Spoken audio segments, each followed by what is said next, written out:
welcome back to PCC Connection. Glad that you're sticking with us. Hopefully you had a chance to see our segment with Lieutenant Governor Joe Garcia talking about early childhood education and literacy and one of the great programs. And here, continuing that conversation, is our very own President, Patty Erjavec. Welcome, President Erjavec. Good afternoon, Mike. How are you doing? Doing well. It's a beautiful Colorado day.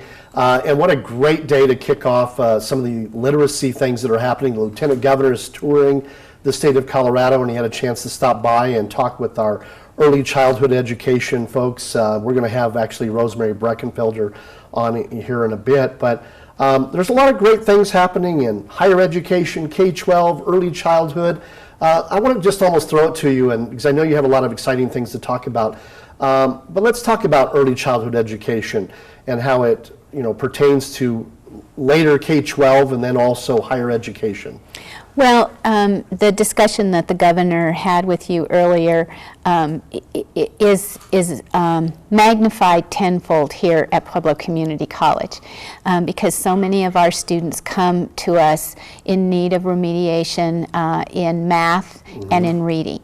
And they're at a disadvantage because they almost have to start over before they become college ready.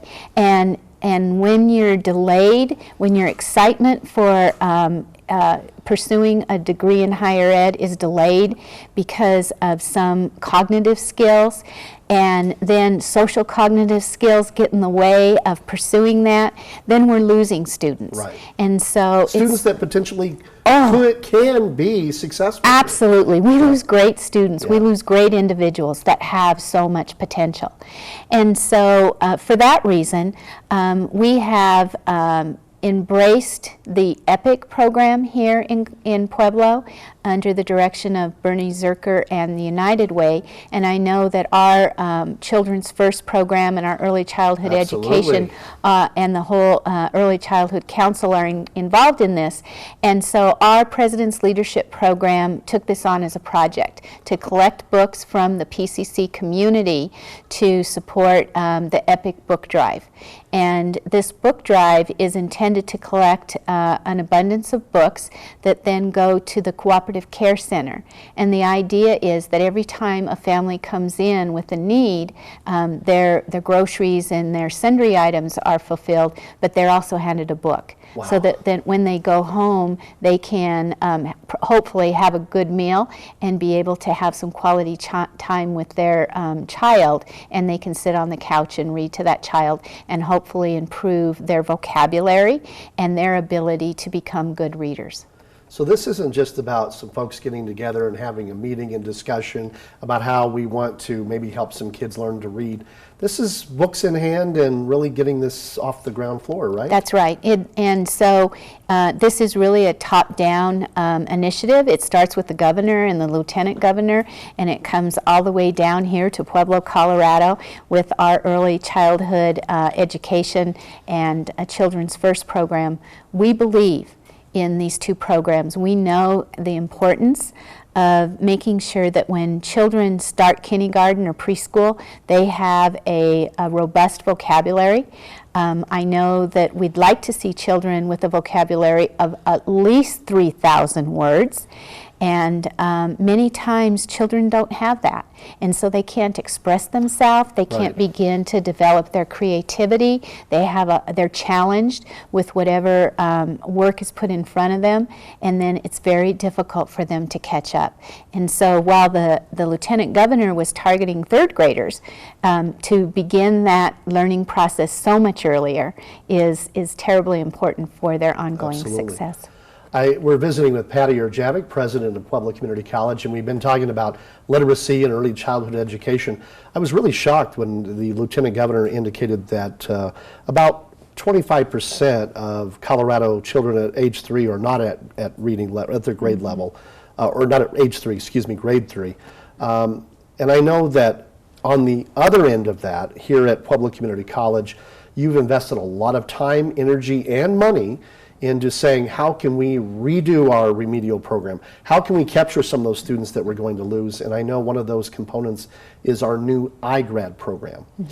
And I was really excited to hear about this because, you know, as an educator and as a faculty member, I'm on the front line. I see so many of those students, but it paid off, didn't it? It paid off. So tell us about this great benchmark. Well, first of all, I want to be clear that it is a college initiative, and every single person on our faculty appreciate the fact that all of you have students in your classroom that are really struggling. And so I think that collectively the faculty said we want to do something about it, and my job was simply to support the faculty.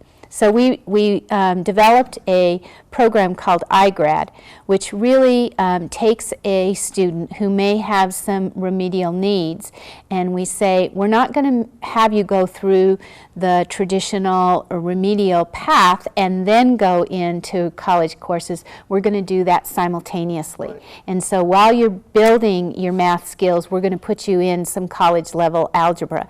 And so the two pieces of curriculum work back and forth with each other, and at the end of the day the student has completed those two concurrent courses, and they are proficient in math, and they can pass that college algebra, and then they can continue to move on into their chosen field.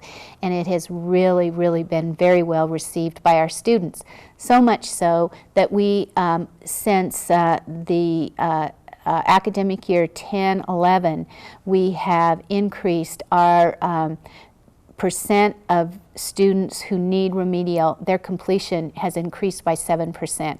It was the largest throughout the state of Colorado with all of the community colleges.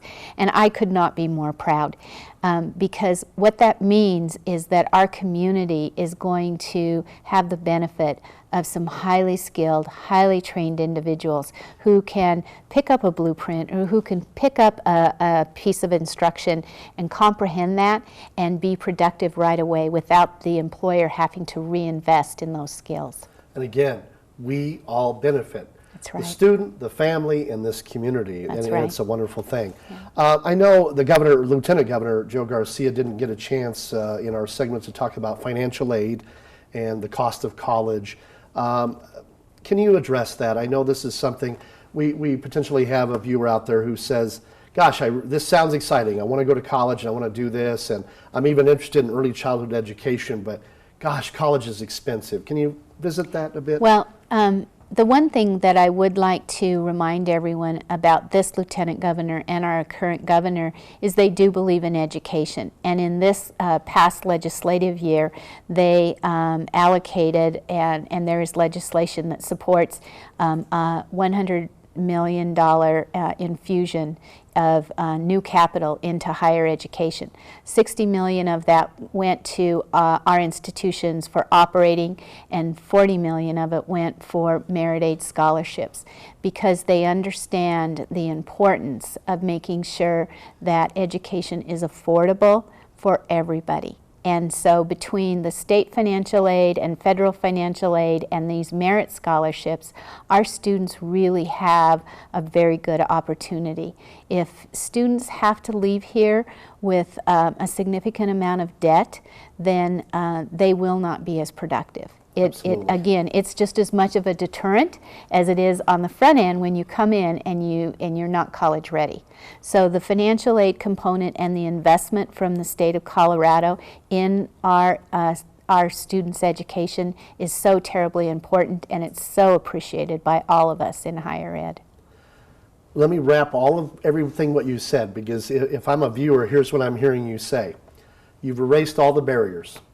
If you are in need of remedial education, we have restructured that remedial program to allow you better access and a greater level of success.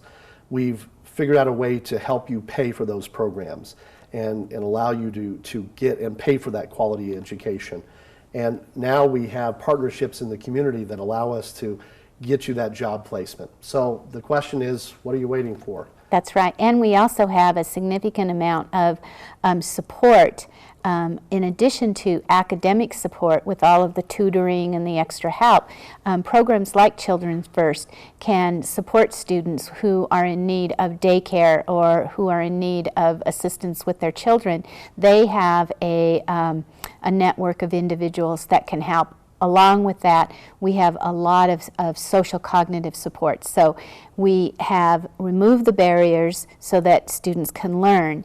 And we're enrolling for spring, or for summer, we're enrolling for fall, and we have over 75 programs. So there isn't a reason why a Pueblo constituent cannot be successful. We're here to help. You heard it from President Patty Erjavec herself. You are welcome to come down. We'd love to hear from you.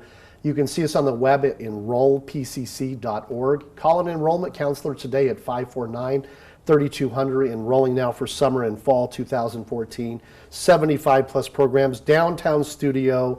The automotive program is redesigned and ready to. Oh, it's going to be great. Phenomenal. That's right. The Lieutenant Governor, he was mentioning that the job opportunities in that particular field are just off the charts. So that's right. Thank you so much, President Erjavec. We appreciate you stopping by. Thanks, Mike. We know that we see you on campus, and we know that the students get a chance to visit with you, and it's a great opportunity that we have here at PCC. Thank you, and thanks for everything you do, Oh, too. thank you. Thanks. Now, don't go away, folks. We got more to come, because we're talking about literacy and early childhood education. There's a lot of exciting things happening here at Pueblo Community College. When I come back, we will be visiting with Rosemary Breckenfelder, who is the Department Chair for Early Childhood Education and Education here at Pueblo Community College. Don't go away. We'll be right back.